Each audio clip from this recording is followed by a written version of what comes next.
Yo, what's going on, guys? It's your boys from Reactions here. My name is Logan. My name is Francesco. And in today's video, you're going to be recapping a bunch of wins, folks. 3 wins. We're finally back in business after last week's disappointing video where we were just like done. We were done with the Leafs because they were atrocious. But we're finally back. Sammy is back. The Leafs are back. Let's go.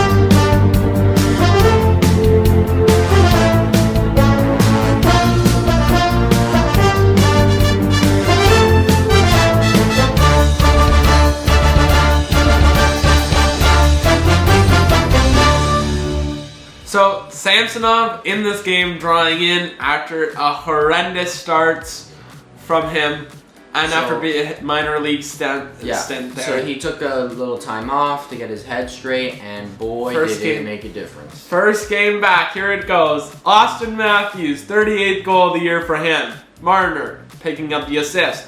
Second period, Nick Robertson back in this game.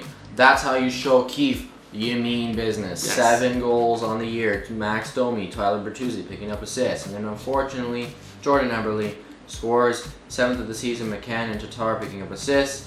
That would be the only goal Samsonov lets in all game. Then, third period goes. Jake McCabe, 4th goal of the year for him.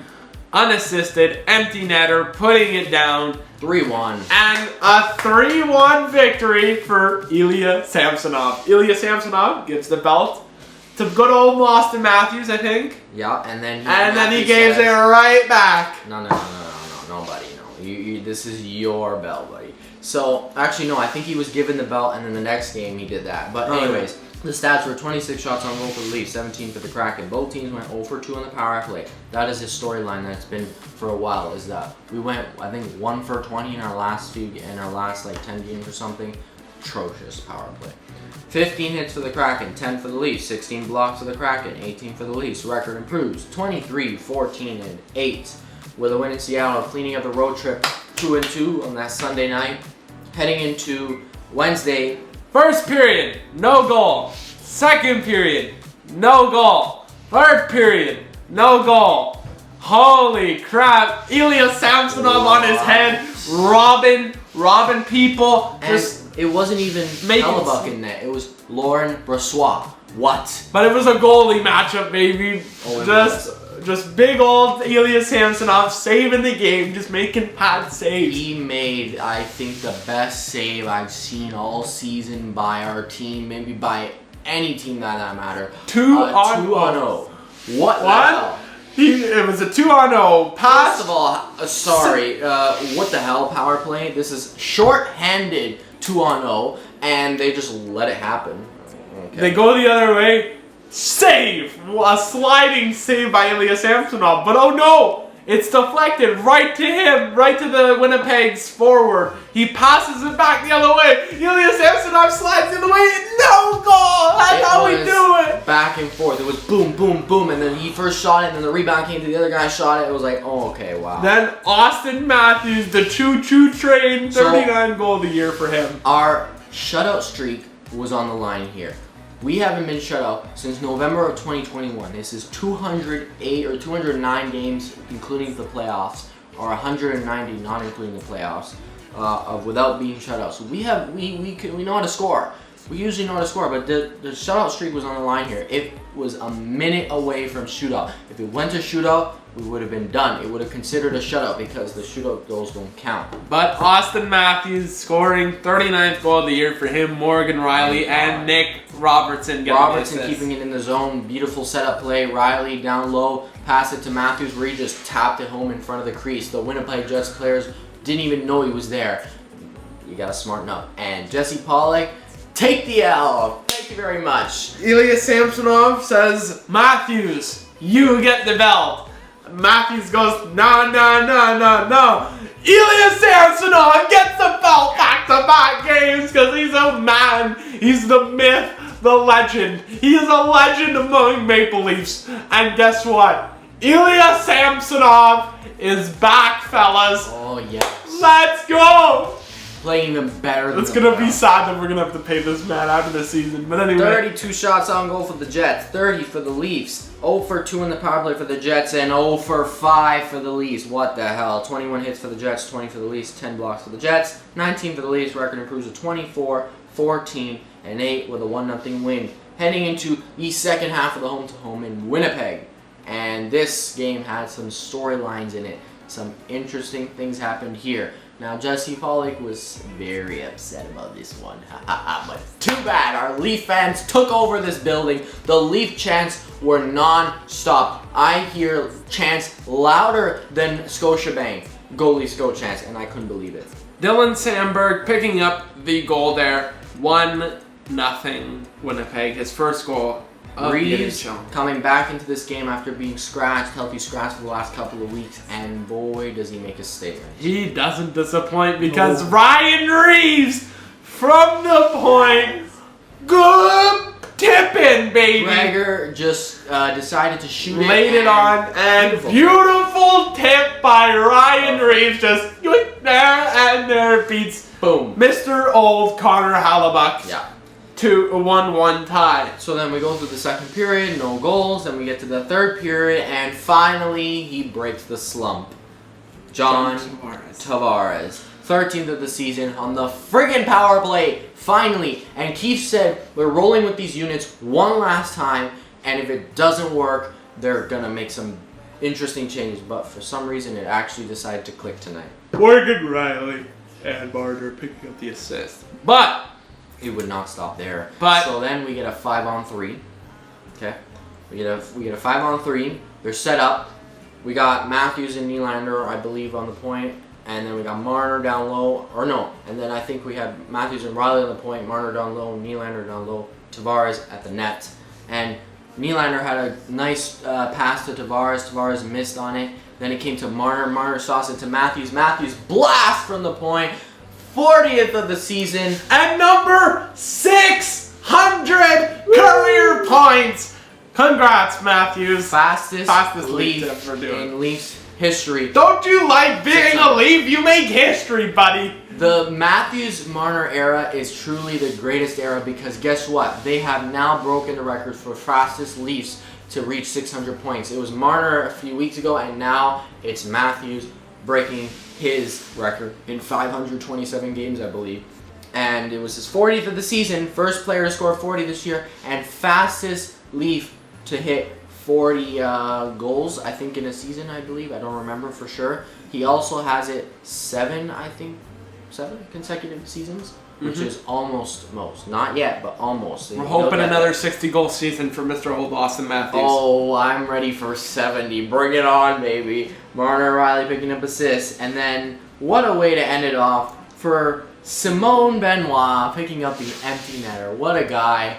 First goal as a Leaf. Benny beats the Jets. Benny and the Jets. That's what I like to say about that. And then with 18 or 11 or whatever seconds. Doesn't matter. What the hell happened here? Mason Appleton, 9th of the season. IFL Morrissey kind of screwing up Samsonov's only 1 goal in there, but who cares? 4-2 win. Johnny and Revo get the belt. Sammy with a clutch game. 26 shots on goal for the Jets, 30 for the Leafs. 0 for 4 in the power play for the Jets. 2 for 3 for the Leafs is what I like to see. 10 hits for the Jets, 15 for the Leafs, 9 blocks for the Jets, 12 for the Leafs. Record improves to 25, 14, 8. Heading into the All-Star break now. One thing I didn't mention I want to touch upon. A couple notes here. So Ryan Reeves, after being scratched, first game back. What a statement game. I believe it was 3 hits, 2 fights, about 10 minutes of ice time. What a guy. And then he wants to fight Josh Morrissey. He's like, right there. This guy's being a Josh Morrissey got grabbed at the end of the game. And there was a fight, a brawl at the end of the, after the Mason Appleton goal. There was a brawl that ensued with a team brawl. But One game now. Tyler Bertuzzi. Tyler Bertuzzi scored an absolute magnificent goal. So we actually won 5-2, but according to the league, it wasn't. Scored an absolute magnificent goal. Nylander was in the crease. He was not even touching Connor Hellebuyck. Okay, Right. he was staying out of the blue paint. He was nearly almost there, but he was staying out of the blue paint.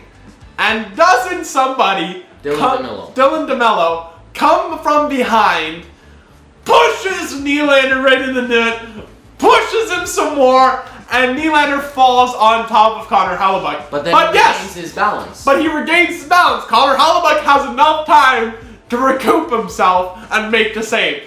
He doesn't make the save. They call it no goal. What? I was like, okay, I didn't see the angle yet. So I was like, okay, what the hell? What the hell is going on? I saw the angle, and I'm like, that's a good goal. That's a good goal. Because a few days before, Edmonton versus Columbus, I believe, yes, Edmonton got pushed right in the net. And that was a goal. That was a goal. Then, so I was like, okay, if we're going to call it by the rule, let's call it by the rule book. Let's call it by the rule book, folks. Call it by the rule book. So they review it. They say no goal, and I'm like, excuse me. Wow, how is that not a goal? How is this not a goal? Folks, tell me where you don't see a goal here, folks. Tell me where you don't see a goal. Explain something to you. So then Keefe is like, no, sorry. Challenge. Sam Kim is like, that's a goal. Mess up, and you know it's a goal. Sam Kim is like in the bench, in the office room, watching this play go down. Sees that it's a goal. He tells Keefe to challenge it. Keefe goes, come here, ref, challenge. Yeah. The ref goes to challenge, takes a long ass time. They're really taking a good look, right? They're really taking a good look. I think Gary Bettman was riding the phones last night. They're taking a good look at it, right? They see the infraction. They see Dylan DeMello pushing Nylander in there. And they call it. We come back. It's no goal for accidental goaltender interference. What? And then, okay, here's the rule. Here's the NHL decided to post a little note explanation, right? So I'll go to the Elliot Friedman here, because he's the one who wrote the reasoning behind the no goal. So, NHL ruling on no goal. Video reviews supported the referee's call on the ice that Toronto's William Nylander impaired Connor Hellebuck's ability to play his position in the crease. 61.1. The decision was made in accordance with Rule 69.1, nice by the way, which states, in part, goals should be disallowed only if one attacking player, either by his positioning or by contact, impairs the goalkeeper's ability to move freely within his crease or defend a goal. Now, there is further rules. So that's Rule 69. But there's 69.1 that says if an attacking player has been pushed, shoved, or fouled. Pushed, shoved, or fouled, which is exactly what by the defending player. Yes. So as to cause him to come into contact with the goalkeeper. Right. Such contact will not be deemed contact initiated by the attacking player for purposes of this rule, provided the attacking player has made reasonable effort to avoid such contact. So, literal from the rule explanation from the NHL. They posted out the rule. Let's simplify this explanation. This is how it works. Winnipeg player cross-checks Leafs player into Winnipeg goalie. Nylander tries so hard to avoid contact with Connor Hellebuyck. You can tell he's trying to stiffen up because he feels the pressure from behind. He eventually gives in, and poor old Nylander. He doesn't even fall. He just kind of pushes Hellebuck. Yeah, look, fully extended, bro. Fully extended. So then about a couple seconds go by, and Nylander has returned from the crease. There's a couple seconds go by, and then Bertuzzi scores. So even that delay that allowed Hellebuck the chance to reset and get at least a save, but no goal. So NHL. You're telling me that if I'm a defender, I can just shove the attacking player in my goalie, and you're a subpar league. You're a subpar league. That's how hockey works. You could just shove players in your goalie, and then it won't count. Yup, it won't count. Flip flop. You're protected. What? That's not how it works. The rule is in your face. A situation room, Toronto. What the hell was going on there? They're blind. They're blind. They're obviously blind because Mr. O'Gary. Sports analysts were disagreeing with the call. I couldn't find a single person that agreed with the call on the ice. I couldn't. I swear, I could not find a person that agreed with this call because it's wrong. It's like saying so bad. It's like saying the puck goes in, but we're gonna say no goal just because. It's like, but if it went in, it went. It's like they scored on the goal and somehow it touches the mesh. You can see the mesh and you can see him touching it with the stick. And they just say no goal just because you want it. Just because we want it. Yeah.